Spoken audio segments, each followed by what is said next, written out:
Goals. Do you have written down goals? Very important that you do. So let me share this technique with you called Gospa. It was turned on to me by an industry buddy, and I'm trying it out, and I thought, why not share it with you?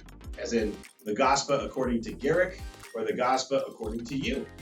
Now, Gospa is an acronym. It refers to goals, objectives, strategies, plans, and actions. Let's talk about it. Goals. Goals are big. What are your goals? And then you insert time period here. Like if it's a new year and you're planning, you should probably have 3 big goals, they say, for that year, and carry them out. What is your goal for the next year? What are your goals in the next 5 years, etc. Now, to carry out goals, you're going to need objectives. Objectives are things that must be accomplished in order to achieve your goals. And you should have 3 to 4 objectives per goal.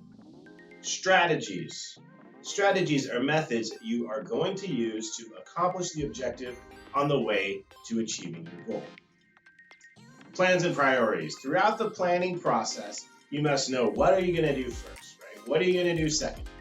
Plans and priorities are specific elements of the strategy in order to help you move your strategy on. Actions. Actions are the day-to-day activities you must do in order to keep your plan on task. So you can see this is very much like a pyramid.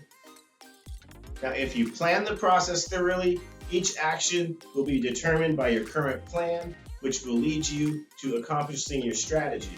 When your strategy is carried out, then you are one step closer to achieving your objective and ultimately that goal. I'm Garrick Wordmuller. I hope you enjoyed this.